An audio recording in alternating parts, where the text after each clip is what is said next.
Assalamualaikum warahmatullahi wabarakatuh. Hai teman-teman, sebelumnya perkenalkan nama saya Alwika Wahyu Lestari dengan NIM 016. Pada kesempatan kali ini kita akan belajar mengenai hal apa saja sih yang terdapat dalam ekonomi kreatif dan e-commerce ini. Nah, untuk itu langsung saja kita ke pembahasan pertama ya, yaitu mengenai mengenal ekonomi kreatif dan e-commerce. Nah, di sini dapat kita tarik kesimpulan bahwasanya ekonomi kreatif dan e-commerce ini adalah dua konsep yang saling melengkapi dan mendorong pertumbuhan industri di Indonesia. Kemudian, ekonomi kreatif mengandalkan kreativitas, keterampilan, dan bakat individu untuk menciptakan nilai ekonomi. Sementara e-commerce sendiri merupakan platformnya, yaitu yang memudahkan pemasaran dan distribusi produk-produk tersebut. Oke, selanjutnya ada topik menarik ekonomi kreatif dan e-commerce.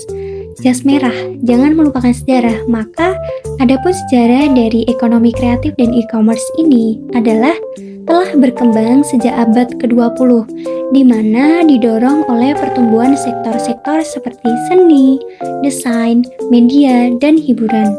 Kemudian, dalam sektor utama ekonomi kreatif dan e-commerce ini, yaitu industri-industri kreatif yang menjadi penggerak utama, termasuk di dalamnya ada periklanan, arsitektur, seni, kerajinan, desain, fashion, film, musik, penerbitan, penelitian, dan pengembangan, serta ada juga perangkat lunak teman-teman. Kemudian ada topik menarik pertumbuhan ekonomi kreatif dan e-commerce, yaitu sektor ekonomi kreatif telah menunjukkan tingkat pertumbuhan yang signifikan loh, di mana yang menyumbang kontribusi yang semakin besar terhadap PDB global. Yang selanjutnya ada e-commerce sebagai frontier untuk ekonomi kreatif. Mengapa e-commerce dikatakan sebagai frontier untuk ekonomi kreatif? Di sini dapat kita definisikan di mana e-commerce berperan sebagai platform penjualan dan distribusi bagi produk dan jasa industri kreatif, di mana akan memberikan manfaat. E-commerce memungkinkan industri kreatif untuk memperluas jangkauan pasar, menurunkan biaya operasional, dan menganalisis data pelanggan. Adapun contoh platform ini ada seperti Etsy, Behance, Shopee, Tokopedia, Lazada, TikTok Shop, dan Society. Nah, tentunya dalam ekonomi kreatif dan e-commerce ini terdapat juga teman-teman, ada tantangan dan peluang. Kemudian ada juga strategi dan contoh suksesnya. Tantangannya sendiri, industri kreatif menghadapi tantangan seperti persaingan kompetitif, logistik yang rumit, dan pemasaran yang efektif. Nah, adapun strateginya untuk menghadapi tantangan tersebut adalah membangun branding yang kuat, memanfaatkan media sosial, dan mengoptimalkan logistik dapat membantu mengatasi tantangan tersebut.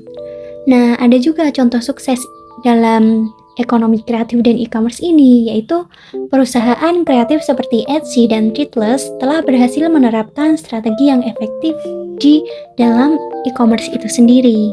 Kemudian, jika kita menelaah lebih panjang dan lebih luas untuk jangka ke depan, maka ada pun masa depan e-commerce dalam ekonomi kreatif ini, teman-teman.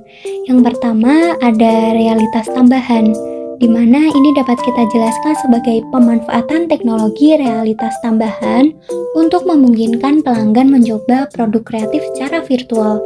Kemudian ada blockchain, di mana blockchain ini dapat meningkatkan transparansi dan keamanan transaksi dalam e-commerce industri kreatif.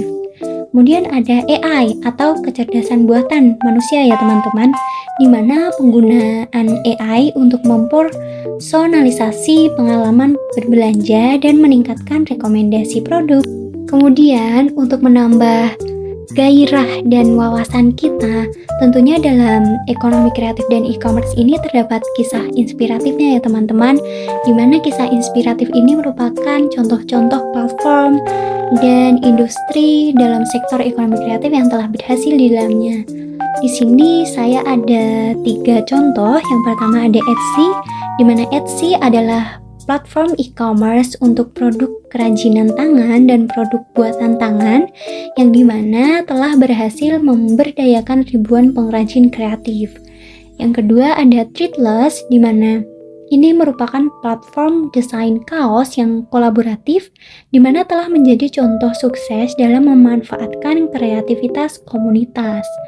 Kemudian ada Behance, di mana platform portofolio kreatif telah membantu jutaan seniman dan desainer menemukan peluang bisnis di ranah digital. Dari beberapa slide yang telah saya jelaskan tadi, dapat diambil kesimpulan dan rekomendasinya dalam ekonomi kreatif dan e-commerce ini, di mana kesimpulannya ekonomi kreatif dan e-commerce memiliki potensi besar untuk mendorong pertumbuhan industri di Indonesia.